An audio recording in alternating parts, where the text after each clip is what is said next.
Hello there, people. So today I'm going to do a little different video. By the way, my name is Ed, and my channel is Ed Collects, because I collect things, but sometimes I make videos about different things, and this is one of those videos. I've been wanting to make this for a while. I just thought it would be a little fun. It's the top 10 worst things ex-girlfriends have ever done to me. And yeah, so, and just for the record, I'm not upset about this stuff anymore. I just think it's funny. And yeah, and in the future, if any exes of mine who are talked about in this video, I won't use names, but if you ever stumble across this video, hey, it's my story to tell, and I do what I want. So, here we go.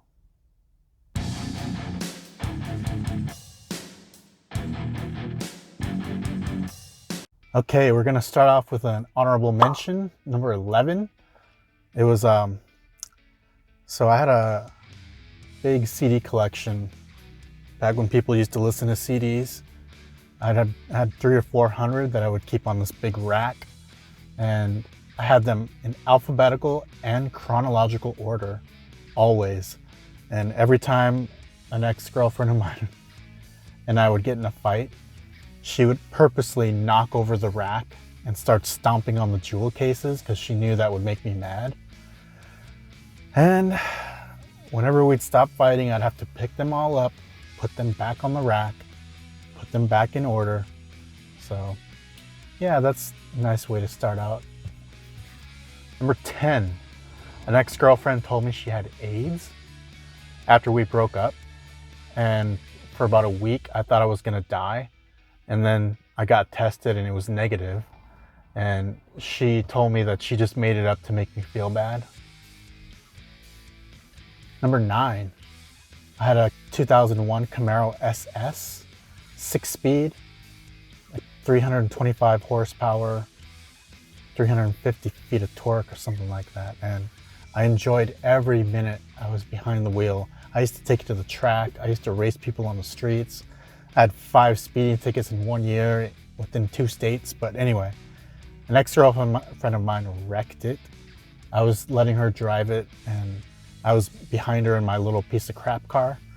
And she tried showing off, and she hit a bit of water, and she hit the center median, bounced off that, and hit the sidewalk. And I could see the underside of my car as she hit it. And yeah, she did a lot of damage. And of course I had full coverage insurance, but it was just never quite the same after that. I don't know why. I just never performed as good as it did. Number 8, I told an ex-girlfriend to stop taking the pill so we could plan on having a kid in the future. And after she moved down, she lived in a different state, but she was planning on moving down in a couple months. And so she cheated on me. She got pregnant by a guy who has 4 other kids from 4 different women. And of course he dumped her after the baby was born, and she ended up going to jail for child neglect. Number 7, a girlfriend of mine thought I was looking at another girl's butt, and she kicked me so hard in the shin that blood started coming out. Number 6, an ex-girlfriend kicked in my apartment window while I was at work because she needed a place to sleep and she had nowhere else to go. And when I got home, I saw the window all busted out and I thought I was being robbed. So I kicked in the door, ready to beat someone up. And there she is, laying in my bed, not a care in the world, sleeping like a baby. So I woke her up, kicked her out. Horrible. Number 5, an ex-girlfriend cheated on me with a guy who was a friend of mine who I considered closer than a brother to me. And I didn't believe her. I thought she was just trying to break up my friendship with the dude. And then years later, after there was no chance of us ever getting back together, I was like, come on, just tell me the truth. Did you really do that with him? And she said, yes, I did. And of course he was denying it for all these years. And then I finally asked him again, and he admitted to it. So don't trust anyone. Number 4, an ex-girlfriend told me that I was her baby's daddy. We'd broken up for a couple months, and she knocks on my door and she told me she was pregnant, and I was like, okay, what does that got to do with me? And she's like, you're the father. I'm like, oh. So we got back together and I took care of her for the next 6 months. And I had no reason to believe it wasn't mine. I was all excited about it. I told my family and friends, and she gave birth, and I had to cut the umbilical cord. It's like a thick rubber band. But anyway, the baby came out and it was way too white to be mine. And so a month later, I did a DNA test, and of course it wasn't mine. Number 3, an ex-girlfriend called me while she was having sex with her new boyfriend.